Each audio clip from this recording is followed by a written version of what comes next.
think my husband threw his glasses, lens, into another dimension. Posted by Queen of Hearts. In 2017, my husband and I had a huge fight. We were going through a rough patch, and to be honest, it was one of many. But that fight was particularly heated. Generally, he's the calmer one, not prone to yelling, much less any sort of physical display. But on this particular occasion, he was so upset. He took his glasses off and threw them in an unprecedented display of anger. Shortly after, we both calmed down, and he picked his glasses off the floor. They were pretty mangled, and one of the lenses was missing. When he didn't immediately find it, I assumed it was because he can't see very well without his glasses, and I went to help. We looked everywhere. I mean, everywhere. The glasses themselves were found on the floor next to the bed, but the lens was nowhere. At first I was annoyed, but as time went on and more effort was put forth to find it, including moving the bed and eventually damn near clearing the room out, annoyance gave way to confusion and amazement. That lens is gone. We didn't have a lot of money at the time, and prescription glasses aren't cheap, and we spent so much time looking. Not to mention the room wasn't that messy, so there was only so much to shift around. But it was gone. Since then, the lens is a topic of discussion that comes up between us from time to time. What happened to it? Where did it go?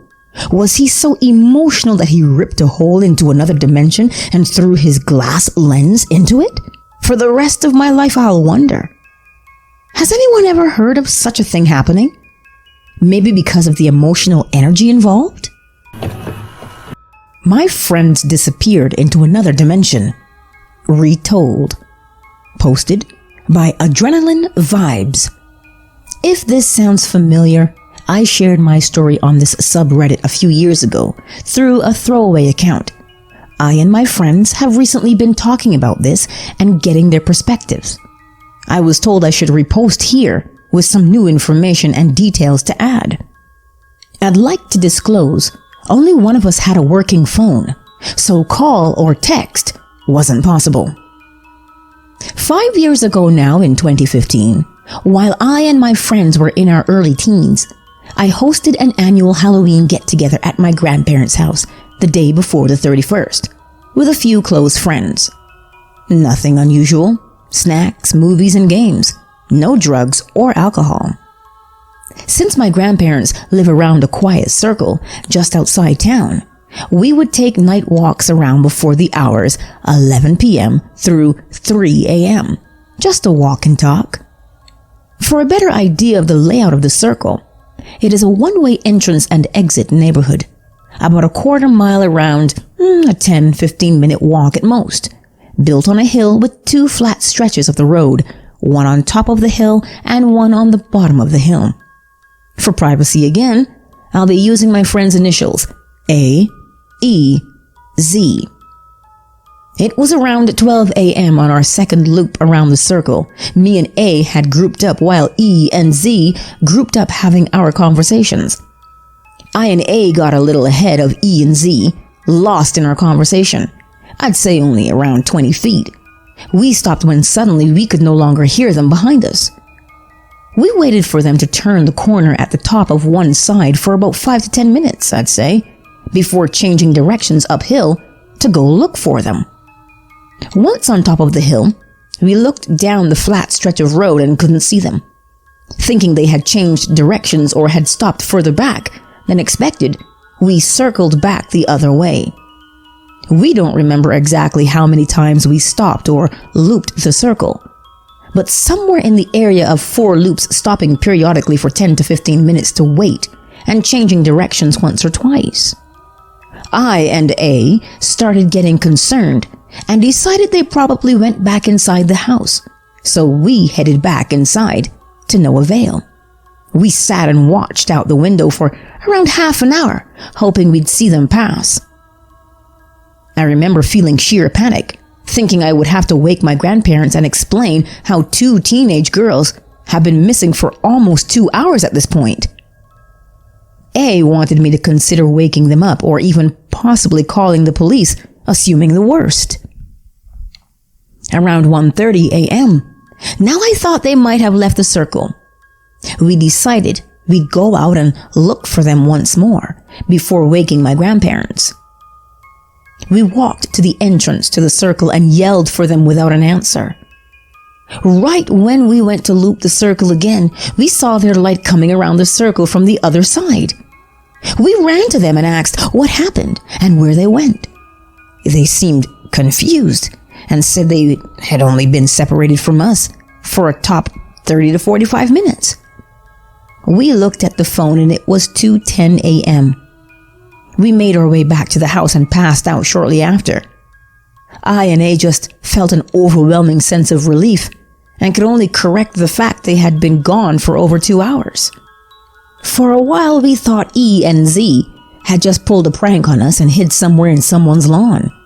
They both claimed to have never turned out their light or changed directions, only once on their last loop. By all means, we should have seen each other. 5 years later, and I've never really stopped thinking about it, and brought it up with the group. E and Z never pranked us. I got both their sides of the story. From E and Z's perspective, they were also in conversation and noticed we had gone ahead, but they remained going in the same direction, walking at a faster pace to catch up to us. They did not stop or change directions. They circled in the same direction for 3 loops, then stopped and checked inside the house before waiting in front of the house for us for what they said was around 10 minutes. They decided to jog back around the circle once more before finding us. They never heard us yelling for them, and before telling them how long they were gone for, they're both adamant they had been gone for less than an hour. It's impossible we just kept missing each other, considering me and A changed directions as soon as we couldn't see them while they kept going the same direction, and the amount of stops we took, not to mention the time difference. We all agree it's likely they went into an alternate dimension or reality, considering we couldn't find any reasonable explanation for being in the same place but on different timelines. We want to recreate the situation, to test it, maybe now while we all have mobile phones, and see if those are in any way affected. But in all honesty, I doubt it would happen again. Being as superstitious as I am, I think entries to different realities open randomly, but I do want to experience it myself one day. Until then, this remains the most unexplainable thing that's ever happened in our lives. Teacher spoke oddly. Posted by Roslyn29. So about 3 years back, when I was in school, I was sat in my science class listening to my female teacher who had a high, upbeat, sing-song type of voice. I remember this because it was so out of the ordinary and unexplainable. Whilst my teacher was talking, her voice suddenly sounded monotone, robotic, and auto-tune, like something a human voice on its own could not do. It wasn't a joke or an impression, because nobody else seemed to notice it, apart from me. It went on for about 5 seconds, but it was so noticeable that I snapped my head up to look at her, and then the class to see if anyone else was confused. No one.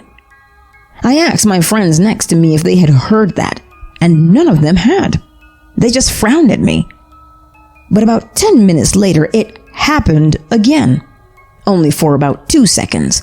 And this time, my best friend heard it and she was completely confused. But again, nobody else heard it. Still confused to this day what happened.